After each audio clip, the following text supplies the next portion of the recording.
Tokyo. I want to run you through a few things. Michael Kinyi is joining me from Tokyo Live, and we want to see how we performed so far. This is just a rundown, a quick rundown of what's been happening there, especially on the rugby scene.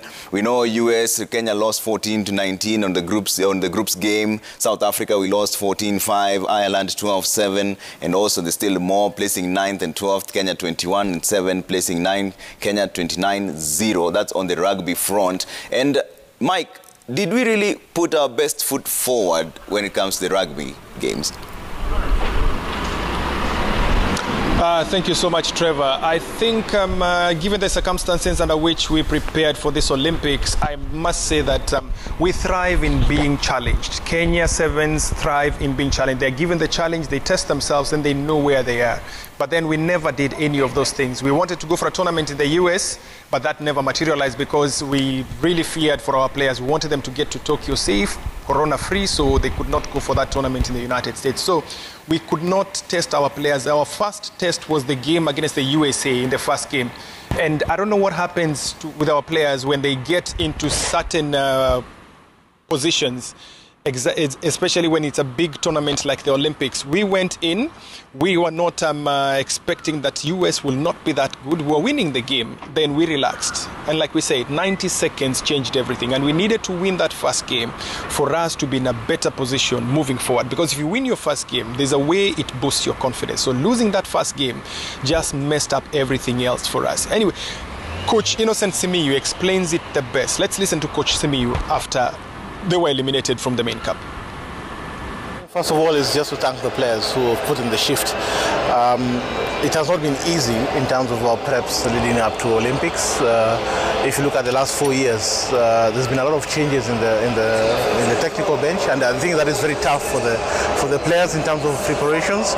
But just to improve on the performance of 2016 is a big plus, and it's a good way to now benchmark in terms of this Olympics is another level. If we really want to compete, then our preparations must be predictable in terms of how we prepare, and the journey must be predictable so that the players can put in the work. Yeah, Mike, do you think this is part of the reasons why Andrew Amonde threw in the towel? No. That's not part of the reason, because Andrew Amonde, remember, he had said he's going to quit after the Tokyo Olympic Games. He had promised that Tokyo is his last tournament if he makes a team. Then the Olympics were postponed for a whole year, so he had to postpone his retirement from the sevens team. So it was coming, and the players knew it, and the coach knew it, and this is why we gave him one last chance. We told him, work hard, Andrew, make it into the team. Once you make it into the team, give it your best shot. So he did it, and after the final game, he just said, you know what, maybe this is the time that I should quit, because Kenya Sevens is very competitive, Trevor. You miss 1 or 2 training sessions, people have gone 10 steps ahead. So you need to do a lot of catching up. It's very different when you see these players in training and when you see them in the game, because you wonder what has happened out there. And that is where now we wonder, we ask a lot of questions which the coach cannot answer. And the coach says we need to prepare for a long time. I hope Andrew will be integrated into the technical bench, because he's been there, he's done that, and he knows exactly what it takes to be where he is. So these were his final words after the last game that they played. I think for me it's done. My years, I think, has catch up with me, and I've done my service to the country. It's just good enough to see others coming in, because we have mentored young guys who are really younger to come in. Me being here is just a hinder to them for their success and for the success of the team. So it's nice to give also everybody a chance to come in and also to give out what they can as a team. I think there's no better place than being among these boys. It has been my family for the last 15 years, and I appreciate every moment with them. From the time they started playing to where they are as men now, I think it's been something, a big honor for me just to serve with them, and leaving them behind is something that I hold dearly in my heart. I'll miss them so much, playing with them, running along with them in the field, giving our blood and sweat. For me, it's just to say thank you. I'll keep on encouraging them from the side just to see where they can get as a team. Yeah, from that emotional send-off. Like, Mike, you're mentioning something about wondering how things went. And let's take a look at how Malkia Strikers turned out. And this is just a result that came through on the Malkia Strikers. And what do they have to do now to stay on course? The next game is a must-win game against Serbia. We have no choice, Trevor, because the first game against Japan, we gave too much respect to Japan. First set, we were nervous. Second set, we settled in. Third set, we gave them a run for the money. But they always say the final result is what matters. Bottom line, it reads Japan 3, Kenya 0. Going into the second game against South Korea, we thought this is it because the girls were psyched up. They went in with a lot of vigor and they said, you know what? We are dying with somebody. The way they say it in Kenya, tunakufa na mtu. Somebody has to go down with us. So it's the first set, it was nervous again. Second set, we settled in. Third set, we gave them a run for their money. Same script like the first game and the second game. There's something about the psyche of the Kenyan players that when we start very slow, look at rugby, we started very slow. Look at volleyball, the same thing. We start off very slowly and we pick up at the last minute when it's too late to salvage anything. And we have a psychologist with the team, Kanyali Lako, who is working with the players. And this is one of the areas that they needed to work on very much, the psyche of the players. How do we psych them up to know that you have to lift yourself when you're down and you have to do something precious? So again, lack of training matches and going into the first game as your training match is costing a lot of teams here in Tokyo and not just Team Kenya. This is Paul Bitok after the second loss against South Korea. Tuliwapatia pressure sana ile team na ilikuwa mara ya kwanza unaona wanaomba timeout mbili mpaka wanamaliza, na nafikiri wachezaji wetu wakiendelea hivi watapata ushindi. Nimefurahia kwa sababu zile teams wanakujanga wanafikirianga Kenya tu ni ile ya kupiga tu vile wanataka, inaisha. Sasa hii wanakuja na heshima na nafikiri kama tungepata ile nafasi ya kucheza ile international friendly matches kabla hatujakuja kwa hii competition, ingekuwa mzuri zaidi, kwa sababu ukiangalia zile points za mwisho hatujakuwa kwa ile situation mara mingi au kwa muda mrefu, kwa sababu tulikosa zile international friendly matches. Lakini nafikiri tutaendelea tukienda mbele, tukipangia Serbia na Dominican Republic, tutajaribu kuona ya kuwa tumepata ushindi au tumepata sets kuliko kucheza mzuri na tupate zile sets. Mike, will the fortunes change if we win against Serbia, for example?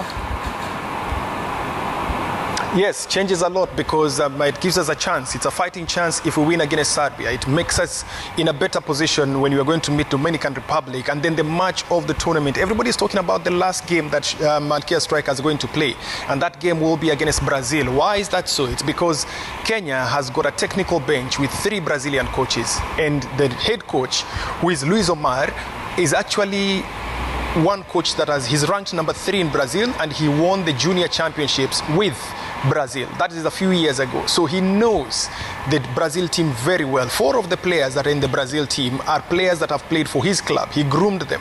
So everybody wants to see the Brazilian flair that comes into Kenya. What happens when they play against Kenya? And you see against Brazil, the scores have been very tight. But you see, we never look at it was tight. Like the coach says, you can't play very well in the last minutes and then it counts for nothing. You'd better play badly and win points than play very good and you don't get any points. So we are waiting to see that game against Dominican Republic. It's going to be a very tight game because Dominican Republic as well, they know now, like Coach Paul Bitok says, it's not the usual Kenya of their pushovers. It's a give and take. It's a small mistake, what we call in sports unforced errors, that is costing us. Against South Korea, we counted in the first set 12 unforced errors. In the second set, 13 unforced errors. In the third set, 10 of them. If these unforced errors were not there, then the result would have been something totally different. So we need to work on those unforced errors, Trevor, and then the psyche of the players again. We have to believe in ourselves. We have to know that we pick up from the last point and not start afresh again, Trevor.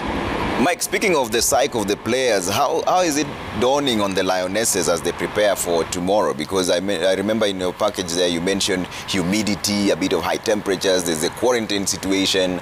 How are they holding up? Well, it's a very tight situation for Lionesses. Those are brave hearts. We call them the brave hearts of the Kenya team because you land in Tokyo, you're supposed to go for a pre-tournament camp in Kurume City, then you're at the airport and there's a delay of 3 hours, 4 hours, going to 5 hours. Then all of a sudden, it's no longer Kurume, but you're going into a hotel in Tokyo simply because somebody in your plane tested positive for COVID. They test everybody else, and before you are let go. If that plane came in with 300 people, they have to test all 300, get all the results for 300 before you are let go. So one person tested positive, and that person now ensured that the whole half of the Lionesses had to go into quarantine. And this is one of the reasons why CS Amina Mohammed for Sports insisted that we have to travel in small batches, so that if something like this happens, then you have something to salvage, not the whole team goes into quarantine. So Lionesses have been in quarantine 14 days. The 14 days ended on the 27th. That is 2 days ago. Now you can imagine leaving your country and for 2 weeks you've not trained together. The only contact that you have is with on Zoom calls. They were communicating on Zoom calls, having video calls and all that. They were doing their exercises. The 7 players were doing their exercise on the corridors of the hotel because they are not allowed to go out. It's quarantine. When it comes to quarantine rules in this country, no exceptions, Trevor. They do not care who you are. You will go into quarantine when it is when the situation calls for it. So 27th, which is yesterday, the team did its first training session together. In those clips you can see they're training in small groups of 6 and 7. They're on the same pitch, but they're not interacting. They're just seeing each other and saying, I'm seeing you, Trevor, there, and I'm saying, hi, Trevor, but we cannot interact. So the first game tomorrow against New Zealand is going to be a very emotional game because Lionesses will be together for the first time, and we want to see what they can do. The strength and conditioning coach says they worked on so many things, but Coach Olo says the biggest thing that he has to overcome, the biggest obstacle to the Lionesses performing is their mental state. I mean, being in quarantine is not easy, Trevor. I was there, I was put in what they call hard quarantine for 5 days, which means you don't leave your room, you don't go anywhere. They bring you food, somebody knocks on your door, before you get to the door, they've disappeared.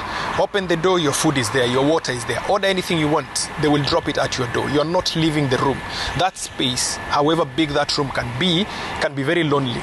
You're looking out there and seeing people walk and you're wondering, why am I in here? So you can imagine 6 of your players are in that situation. It's not easy at all. So first game is going to determine so many things, and then it's not easy again that we are playing a very good team. New Zealand are one of the favorites for this tournament, gold medalists. Then we play Great Britain after that. So the psyche of the players, Kanyali Lako has a lot of work to do this night, actually this morning, before they go to play. They play this morning their first game, and then in the evening they play their second game. So Lionesses, cross fingers that we wake up on the right side of the bed and we are in the right frame of mind.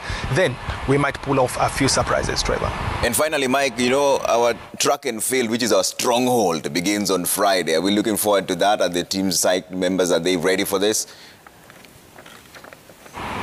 Yes, it starts on Friday. They're trickling in nice and easy, pole pole. We have the last batch that is coming in on Friday, actually. And whoever is here already, they're doing what we call the final touches. The hard work was done in Nairobi all those months, all those weeks. They did the hard work. Here now it's acclimatization and just putting your body in shape, and then dealing with the humidity and the heat. Rehydration has to be done over and over and over again. They have to rehydrate. So that is what we expect from the team. Friday will be a big one because we start off with 3,000 meters heats, and then we've got the 10,000 meters finals that is there. Remember, since Naftali Temu 1968, we've never won an Olympic gold. So this is one area that we know. We have Joshua Cheptegei to watch out for. We have Yomif Kejelcha from Ethiopia to watch out for. But Rogers Kwemoi carries our hopes because he's from here, so to speak. He trains here, he works here. So he's the man to beat. So as we finally wind up, Trevor, there's something that we've seen that has never been seen before with the Kenya teams in any championship. We normally go, rugby players will be rugby players. Volleyball players will be volleyball players. Athletes from athletics will be athletes from athletics. They sit in those small clusters and do their own things on their own. But look at that clip that when Malkia Strikers were going to play. They were the first team to go out to play. What has happened? The Rugby Sevens team Shujaa, they formed a guard of honor for the Malkia Strikers, just sucking them up and telling them, I mean, you're playing the host Japan, but you know you can do it. So it was such an emotional event. Nobody expected that. They didn't. Even the girls were shocked to see, wow, the boys are here, giving us a guard of honor as we enter the bus and we are going to play. And they say it worked magic because other than being Kenyans, they now get to know each other one-on-one. They cheer each other. And the rugby guys sat together to watch the Malkia Strikers play. And the Malkia Strikers would sit and watch the rugby guys play again. It's only that with COVID, people are not allowed to move so much, so they can't go to the stadium. But I believe if they were to go to the stadium, then they would sit together and watch their fellow countrymen and countrywomen do the country proud. So, Trevor, still a long way to go. We've only done almost a week of competition here in Tokyo. We are looking forward to the next 2 days where we do our last volleyball and beach volleyball games. Beach volleyball also playing tomorrow. They play the first game against, they lost to Brazil 2-0. They are playing another big powerhouse in beach volleyball, USA, tomorrow, which is actually today. It's actually 26 minutes past 4. So they are playing today. So we wish them all the best. But we'll be here, Trevor, to give you all the updates in our subsequent bulletins. And you see what's best from Tokyo. As you can see, I told you, kumekucha tayari. It's 4:26, but the sun is out. Can't believe that. It's coming out now. It's unbelievable, Mike. And thank you for that wonderful coverage. We look for a medal for you. If it's 4:25, you should be asleep. But I see you're still giving us wall-to-wall coverage. That's absolutely brilliant. Thanks, Mike. You can go and get a wink of sleep.